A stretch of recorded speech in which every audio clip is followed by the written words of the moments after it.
विद्युत के क्षेत्र में आने वाले 3 वर्षों में 125 करोड़ के विकास कार्य। प्रथम चरण में विद्युत विस्तार हेतु 40 करोड़ के कार्यों की मिली स्वीकृति। मध्य प्रदेश हिंदुस्तान में विद्युत के क्षेत्र में एक मॉडल प्रदेश है और ये सभी काम 2004 के बाद मध्य प्रदेश में भाजपा की सरकार बनने के बाद ही संभव हुआ है। ये बात पूर्व विधायक दिलीप सिंह शेखावत ने कही। उन्होंने बताया कि भारत सरकार की रीवैम्प योजना के तहत विद्युत के क्षेत्र में 40 करोड़ के विकास कार्यों की स्वीकृति विधानसभा क्षेत्र में मिली है, जिसके तहत ग्राम भाटीसुड़ा, रजला और बेहतोला में 33 केवी के नवीन ग्रिड की स्थापना हेतु 4 करोड़ 50 लाख रुपए स्वीकृत हुए हैं। इन ग्रिडों के लिए स्थान का चयन भी हो गया है। ग्रिडों की स्थापना होने से इनके आसपास के करीब 25 से 30 गांवों को विद्युत समस्या से छुटकारा मिलेगा। 1 करोड़ 80 लाख रुपए की लागत से 100 केवी वॉट के 144 ट्रांसफार्मर्स की भी स्वीकृति मिली है, जिसमें घिनौदा डिवीजन में 12, खासरोड डिवीजन में 25, मड़ावदा डिवीजन में 34, नागदा ग्रामीण डिवीजन में 32, नागदा सिटी डिवीजन में 34 व पिपलोदा बागला डिवीजन में 17 ट्रांसफार्मर्स की स्वीकृति राशि करीब 1 करोड़ 80 लाख रुपए की मिली है। किसी भी देश और प्रदेश या क्षेत्र के उन्नति के कुछ ही कारण होते हैं, जिसके कारण ये माना जाता है कि ये क्षेत्र अब धीरे धीरे विकास की ओर बढ़ रहा है। और उसमें प्रमुख रूप से मैं मानता हूँ कि बिजली, सड़क, पानी, स्वास्थ्य की सेवाएं अच्छी हो, शिक्षा की सेवाएं ठीक हो। नागदा खाचोद विधानसभा में आज मैं एक बहुत ही गर्व के साथ माननीय प्रधानमंत्री जी, केंद्रीय विद्युत मंत्री, मध्य प्रदेश के मुख्यमंत्री जी और मध्य प्रदेश के विद्युत मंत्री जी और इस क्षेत्र के लोकप्रिय सांसद माननीय अनिल फिरोजिया जी के प्रति आभार व्यक्त करता हूं कि केंद्र के जो CRRDSS रेवैम्प योजना जो एक केंद्र सरकार की है, उस योजना के तहत आने वाले 3 वर्षों के अंदर लगभग 125 करोड़ रुपए हमारे क्षेत्र के अंदर लगेंगे। अभी वर्तमान के अंदर हम सब के लिए प्रसन्नता की बात यह है कि लगभग 40 करोड़ रुपए अभी स्वीकृत हो गए। बहुत जल्दी सर्वे का काम पूरा होकर, टेंडर लग के, वर्क ऑर्डर होकर उसका काम पूर्ण हम करा देंगे और फिर आने वाले 3 वर्षों के अंदर लगभग 80 करोड़ रुपए से ज़्यादा और स्वीकृतियाँ हमें मिलेगी। अभी वर्तमान के अंदर जैसा मैंने कहा कि 40 करोड़ रुपए के कुछ प्रमुख काम हमारे नागदा खाचोद विधानसभा में स्वीकृत हुए। उसमें प्रमुख रूप से 3 33 केवी के ग्रिड बनेंगे। एक ग्रिड भाटीसुड़ा में बनेगा, एक रजला के अंदर बनेगा और एक बेहलोला के अंदर बनेगा। इन ग्रिडों से भाटीसुड़ा में जहां वर्तमान में जैसे बड़े गांव से सप्लाई आ रही है, रजला में बेड़सा से सप्लाई आ रही है, बेहलोला में बटलावदी से सप्लाई आ रही है और इन ग्रिडों के बनने से जहां बटलावदी के आसपास, बेड़सा के आसपास और इन गाँवों को तो सुविधा मिलेगी, लेकिन ये जो बेहलोला, रजला और भाटीसुड़ा में जहाँ 33 केवी का ग्रिड बनेगा, इनके आसपास के किसानों को भी बिजली पर्याप्त मिलेगी, वोल्टेज युक्त मिलेगी और अच्छी सप्लाई वहाँ पे लगातार मिलेगी। ये तीनों ग्रिड हम लोग बहुत जल्दी इनका काम प्रारंभ करा देंगे। नागदा खाचोद विधानसभा में 2003 के पहले आप देखो तो स्थितियाँ ये थी कि ट्रांसफार्मर बेचे जाते थे। कांग्रेस के राज में कांग्रेस के कुछ जो लोग रहते थे, जुड़े हुए रहते थे आपस में, और जब ट्रांसफार्मर उज्जैन से भर के गाड़ियों में जाते थे, झगड़े होते थे, पैसे ले लेके बेचे जाते थे। 2003 के बाद में चूँकि मैं ऊर्जा विकास निगम का अध्यक्ष बन गया था, कुछ समय मैंने मुख्यमंत्री निवास में काम करा था और उसके बाद हमने प्रशासनिक कसावट लाया। ट्रांसफार्मर कई जगह तो हमने विद्युत मंडल की गाड़ियों से भेजा, लेकिन ये जो सब्जी के भाव में बिकते थे ट्रांसफार्मर, वो बेचना हमने बंद करा। वर्तमान में इस संपूर्ण क्षेत्र में ये देखा गया कि कई जगह शहर में भी है और गाँव में भी है। शहरों में भी कई ट्रांसफार्मर इतने ज़्यादा ओवरलोड है, गाँव में भी ग्रामीण क्षेत्र की घरेलू लाइट के ट्रांसफार्मर भी ओवरलोडेड है और सिंचाई के ट्रांसफार्मर, जो ट्रांसफार्मर पे 100 से अगर अधिक है, 63 से अधिक है ट्रांसफार्मर, 63 का, तो ऐसे लगभग 100 ट्रांसफार्मर चिन्हित करे हैं कि जहां पर हम ट्रांसफार्मर ज़्यादा, एक ट्रांसफार्मर 100 का लगाएंगे या दूरी होने के कारण एडिशनल ट्रांसफार्मर लगाएंगे और ये लगभग 1 करोड़ 80 लाख रुपए के 100 ट्रांसफार्मर लगेंगे। गांव वाइज भी मैंने कुछ सूचियां बनाई, वो लगभग करीब 35-36 गाँव में ऐसे ट्रांसफार्मरों की हमें सूची मिली है।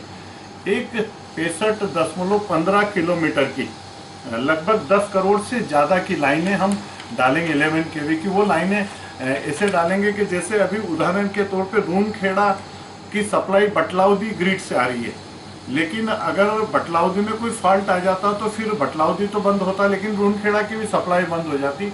अब हम रूनखेड़ा गांव की सप्लाई को कनवास ग्रिड से भी कर देंगे। ऐसे लगभग ग्रिड जो है वो इंटरकनेक्टिविटी कर देंगे, ताकि अगर एक जगह कोई फॉल्ट होता है तो उस ग्रामीण क्षेत्र के लोगों को अधिकतम समय तक विद्युत मिलने से जो एक बहुत बड़ी कठिनाई होती है, और विशेष करके जैसे गर्मी के क्षेत्र में या बरसात के क्षेत्र में हवा के कारण कुछ तार टूट जाते हैं या और फॉल्ट हो जाता, तो ऐसे 65.15 किलोमीटर की लाइनें हम डालेंगे। और लगभग हर ग्रिड को, हमारे यहाँ पे 37 ग्रिड है, 33 केवीए के ग्रिड है, उन 37 ग्रिडों को हम आपस की हम कनेक्टिविटी दे देंगे, मतलब डबल सप्लाई दे देंगे एक तरफ से दूसरी तरफ से।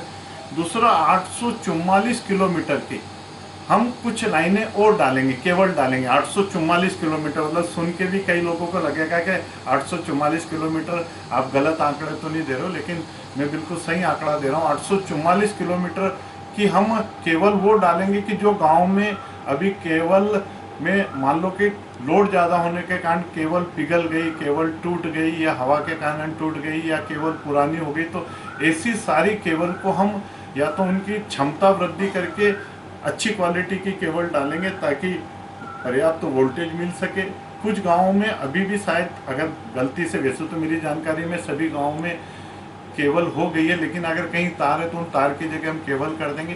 साथ ही इन गांवों को तो हम बिल्कुल दुरुस्त विद्युत प्रवाह करेंगे ही करेंगे, लेकिन जो कृषि के कनेक्शन से, जहाँ पे वर्षों से तार नहीं बदले हैं, तार नीचे हैं, तार टूट गए, तारों को जोड़ जोड़ के चला रहे, उन तारों की जगह भी धीरे धीरे अब सरकार, केंद्र की माननीय नरेंद्र मोदी जी की सरकार और मध्य प्रदेश की माननीय शिवराज सिंह जी की सरकार, जैसे गांव में हमने केबलिंग सिस्टम करा है, तार मुक्त गांव को करा है, शहरों को भी तार मुक्त करने की योजना है, ऐसे ही हम कृषि की जो सिंचाई के तार है उनकी जगह भी हम केबल डालेंगे। और ये लगभग 844 किलोमीटर के हमारी लंबी लाइनें होगी। इस पे हमारा लगभग 24 करोड़ रुपया, एक बड़ा खर्च हमारा होगा सरकार का। और ऐसे करके ये 40 करोड़ रुपए के विद्युत के क्षेत्र में जो 125 करोड़ की योजनाएं हमारी मंजूर हुई। पूर्व प्रधानमंत्री राजीव गांधी की पुण्यतिथि पर स्थानीय सर्किट हाउस में श्रद्धांजलि सभा का आयोजन विधायक दिलीप सिंह गुर्जर के मुख्य आतिथ्य में किया गया। राजीव गांधी जी अमर रहे, अमर रहे, अमर रहे। राजीव गांधी जी अमर रहे, अमर रहे, अमर रहे। जब तक सूरज चांद रहेगा, राजीव तेरा नाम रहेगा। जब तक सूरज चांद रहेगा, राजीव तेरा नाम रहेगा। राजीव गांधी जी अमर रहे, अमर रहे, अमर रहे।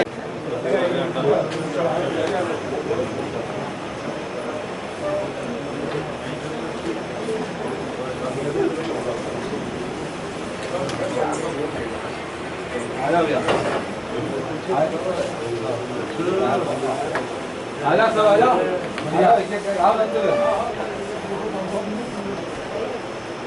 अब बैठना तो नहीं रहेगा।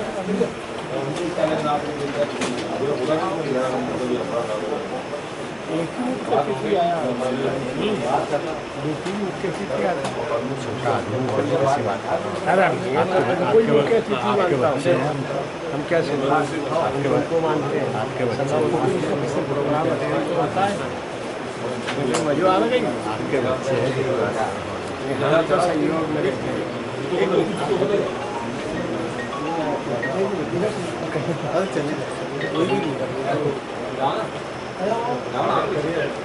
पूरा देश राजीव गांधी की पुण्यतिथि मना रहा है और उनके किए गए कार्यों को याद कर रहा है। आज हम देखें जो भारत की जो उन्नति है, जो कंप्यूटर क्रांति में आईटी के क्षेत्र में जो सफलता भारत अर्जित कर रहा है, उसका मुख्य श्रेय राजीव गांधी जी को जाता है। उन्होंने अपने कार्यकाल में कंप्यूटर क्रांति की शुरुआत की थी और कंप्यूटर इस देश में लाए थे।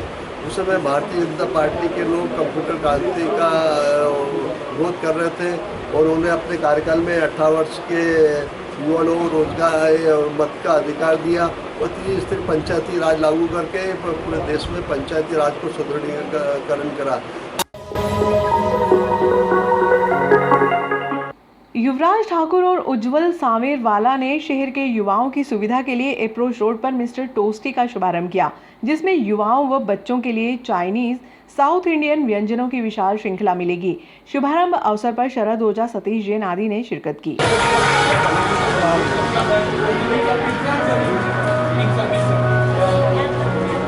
आयो